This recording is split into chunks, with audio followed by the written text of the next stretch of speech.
வணக்கம். Tamil astro life channel பார்வையாளர்களுக்கு என்னுடைய மனமார்ந்த நன்றிகள். குரு வக்ரம் அக்டோபர் 18 தான் அதிசார குரு பயிற்சியாக கடகராசிக்கு வந்தார். இப்போ உடனே வக்ரமாகிறார் அங்கேயே. அதாவது கடகராசியில் புனர்பூச நட்சத்திரம் 4ஆம் பாதத்துக்கு வந்து அங்கேயே வக்ரமாகிறார். இது நவம்பர் 11, 2025 முதல் 5/12/2025 வரை 26 நாட்கள் அங்கே வக்ரகதியில் இருப்பார். ஏன் இது முக்கியமாக நான் பதிவு பண்ணுறேன் அப்படின்னாக்கா, உச்ச வீட்டில் வக்ரமாகிறது இது என்ன மாதிரியான பலன்களை கொடுக்கும்? உச்சம் அப்படிங்கிறது ஃபுல் பவர், வக்ரம் அப்படிங்கிறது அது நீச பலனை கொடுத்துரும். அதாவது நீசத்துக்கு உண்டான பலன், நீச பலன் நம்ம எடுத்துக்கூடாது, அதுக்கு ஆப்போசிட்டான பலன்களை அந்த குரு பகவான் கொடுப்பார். இது வயது ரீதியாக உங்களுக்கு நடக்கக்கூடிய தசா புத்திகள் ரீதியாக ஒவ்வொரு ராசிக்கும் உங்களுடைய வயதுக்கு நடக்கக்கூடிய தசைக்கு இந்த உச்ச வக்ர கிரகம் குரு பகவான் என்ன பலன்களை கொடுக்கும் அப்படிங்கிறத பார்ப்போம். இந்த வீடியோ உங்களுக்கு பிடிச்சிருக்கு அப்படின்னாக்கா சப்ஸ்கிரைபர் பண்ணி எனக்கு ஆதரவு கொடுங்கள். சிம்ம ராசி குரு வக்ரம். இந்த வக்ர காலங்கள் 12ஆம் இடத்துல குரு வக்ரம், அவருடைய சொந்த நட்சத்திரம். இந்த ராசிக்கு 5ஆம் அதிபதின்னு சொல்லக்கூடியவர், அஷ்டமாதிபதின்னு சொல்லக்கூடியவர் குரு. அஷ்டமாதிபதி வக்ரமாகிறது சிறப்பு. ஆனால் 5 குடைய கிரகம் வக்ரமாகிறது நன்மையா? தசாபுத்தி ரீதியாக பார்ப்போம். இப்போ சிம்ம ராசியில் 3 நட்சத்திரங்கள், மகம், பூரம், உத்திரம் 3 நட்சத்திரம். இந்த 3 நட்சத்திரத்துக்கு தசாபுத்தி ரீதியாக பார்த்தோமானால் வயது ரீதியாக இப்போ சந்திர தசையிலேருந்து வருவோம். சந்திர தசை நடக்குது. இந்த சந்திரன் ராசிக்கு விரையாதிபதின்னு சொல்லக்கூடியவர்.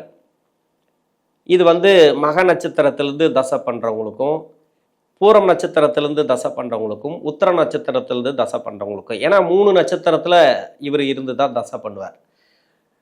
மற்ற கிரகங்களுக்கு இங்கிருந்து தசை பண்ணால், அந்த இடத்துலேருந்து தசை பண்ணால் இப்படி சொல்லலாம். ஆனால் சந்திர பகவானுக்கு அந்த நட்சத்திராதிபதி யார்?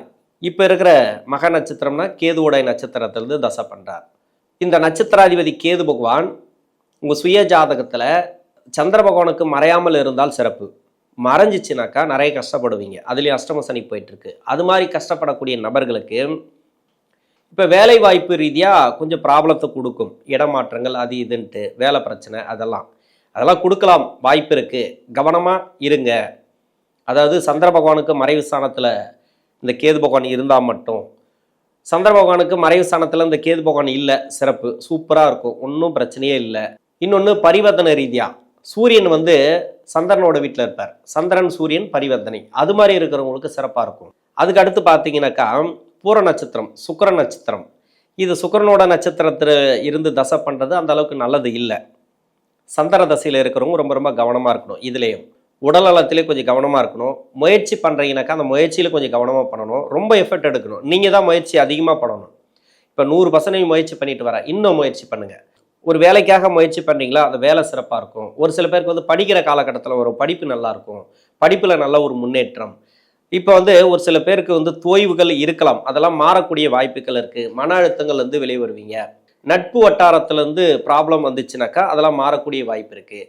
உத்திர நட்சத்திரக்காரர்களுக்கு குழந்தை பருவத்திலே அந்த சந்திர தசை அப்படிங்கிறது போயிடும். அதுக்கு அடுத்து பார்த்தீங்கன்னாக்கா செவ்வாய் தசை. செவ்வாய் பகவான் இந்த ராசிக்கு 4ஆம் அதிபதினு சொல்லக்கூடியவர், 9ஆம் அதிபதினு சொல்லக்கூடியவர், பாகிஸ்தான் அதிபதி, முழு முதற் சுபர் அப்படின்னு சொல்லலாம். முழுமையான நல்ல பலன்களை கொடுக்கக்கூடியவர் செவ்வாய். இந்த செவ்வாய் தசையில் இருக்கிறவங்களுக்கு இப்போ அஷ்டம சனி போயிட்டுருக்கு. 12ஆம் இடத்துல குரு பகவான் வக்ரமாகிறாரு. இது எல்லாமே நன்மையை தருமா அப்படின்னாக்கா நல்ல ஒரு நன்மையை தரும். இப்போ தான் வேலை மாற்றங்களை உங்களுக்கு தரும். ரொம்ப நாளாக வேலை தேடிட்டு இருக்கீங்க அப்படின்னாக்கா அந்த வேலை கிடைக்கும். அதாவது வேலையில் இருப்பீங்க, ஆல்ரெடி வேலையில் இருப்பீங்க, வேற ஒரு வேலை மாற்றணும்னு நினச்சிங்கனாக்கா அந்த வேலையை இப்போ மாற்றலாம். வேலையில் இருக்கக்கூடிய நெருக்கடிகள் மாறும், வேலையில் இருக்கக்கூடிய பிரச்சனைகள் மாறும், வேலையில் இருக்கக்கூடிய அழுத்தங்கள் மாறும். வேலை ரீதியாக நிறைய ப்ரெஷர்லாம் இருந்தது இல்லையா, எல்லா வேலையும் நீங்களே இழுத்து போட்டு செஞ்சீங்க இல்லையா, அதெல்லாம் மாறக்கூடிய வாய்ப்பு இருக்குது. வெளிநாடு சம்மந்தப்பட்ட வேலைலாம் இப்போ கிடைக்கிறதுக்கு வாய்ப்பு இருக்குது. வெளிநாட்டில் இருக்கிறவங்களுக்கு ஒரு ப்ரொமோஷன், அது மாதிரி எங்கே இருந்தாலும் சரி வேலை ரீதியாக நல்ல ஒரு மாற்றங்களை இப்போ எதிர்பார்க்கலாம். இந்த செவ்வாய் தசையில் இருக்கக்கூடிய நபர்கள் இந்த குரு வக்ர காலங்கள் அப்படிங்கிறது பெருசாக உங்களுக்கு கெடுபலன்களை கொடுக்காது. பண வரவை எதிர்பார்த்தீங்கன்னாக்கா இப்போ பண வரவு கிடைக்கும். அதாவது கொடுத்த பணம் வரல அப்படின்னாக்கா அந்த பணம்லாம் வரத்துக்கு வாய்ப்பு இருக்குது.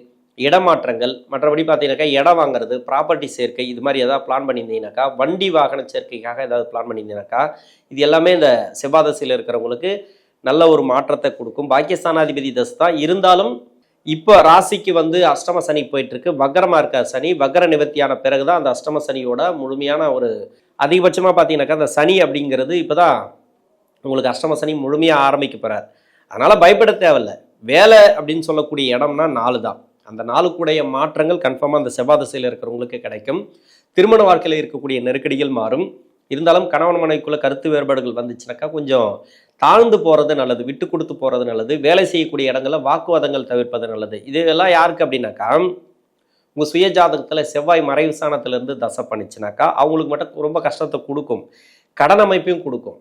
ஏன்னா மறைவு அப்படின்னாக்கா 6, 8, 12 ஆகிய இடங்களில் மறைவு ஸ்தானத்திலேருந்து தசை பண்ணிச்சுன்னு வச்சிங்களேன், கடனை கொடுத்துருவாரு. இல்லை 6ஆம் இடத்துல இருந்துச்சுனாக்கா கடனை கொடுத்துருவாரு. 8ஆம் இடத்துல இருந்துச்சுனாக்கா அந்த அஷ்டம சனி முழுமையாக வேலை பார்க்கும். அந்த செவ்வாய் திசையில் இருக்கிறவங்களுக்கு படாத பாடு, சொத்து பிரச்சனை, அந்த பிரச்சனை, இந்த பிரச்சனை, வேலை பிரச்சனை, ஏதாவது ஒன்று கொடுத்துனே இருக்கும்.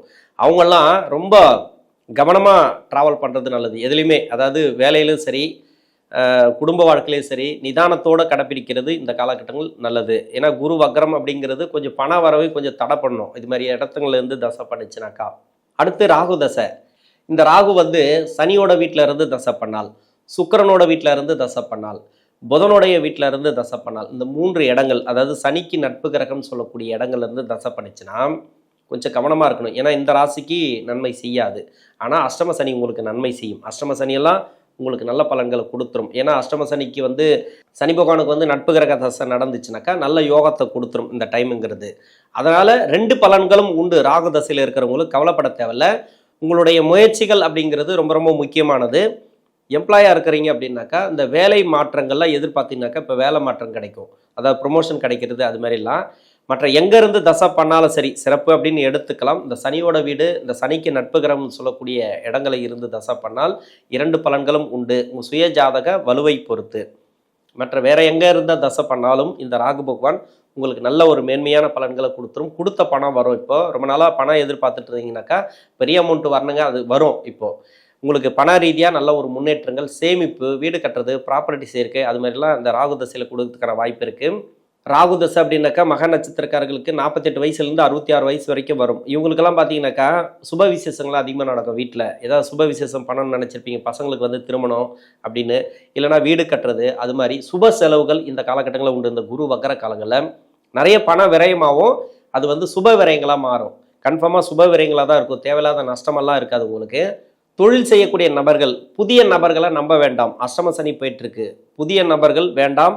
புதிய நபர்களுக்கு பணம் கொடுக்கறது, உதவி பண்ணுறது, இதெல்லாம் எதுவுமே வேண்டாம், தூக்கி தூரம் வச்சுட்டு தொழில் பண்ணுறதை மட்டும் பாருங்கள். தொழிலில் ரொம்ப ரொம்ப கவனமாக பண்ணணும். நிறைய விரயங்களை கொடுக்கும், நிறைய வந்து செலவுகளை கொடுக்கும், தேவையில்லாத செலவுகளை கொடுக்கும் இந்த குரு வக்கர காலம் அப்படின்றது. அஷ்டம சனி போயிட்டுருக்கு.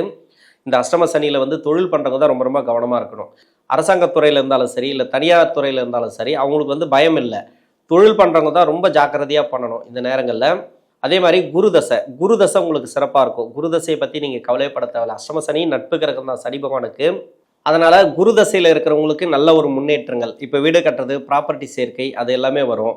இன்னொன்று, பணம் ஏதாவது எதிர்பார்த்துருந்தீங்கன்னாக்கா அந்த பணம் வரக்கூடிய வாய்ப்பு இருக்குது. மனசளவில் இருக்கக்கூடிய பாதிப்புகள் மாறும், மன அழுத்தங்கள் இருக்காது.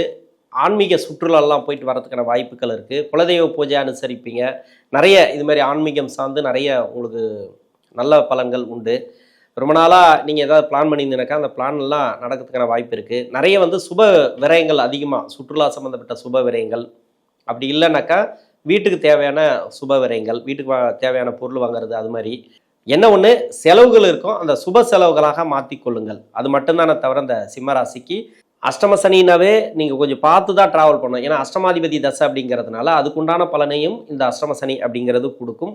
அது எந்த மாதிரியான கஷ்டங்களாக இருந்தாலும் சரி அதை சமாளிக்கக்கூடிய தைரியத்தையும் இந்த குரு பகவான் கொடுப்பார்.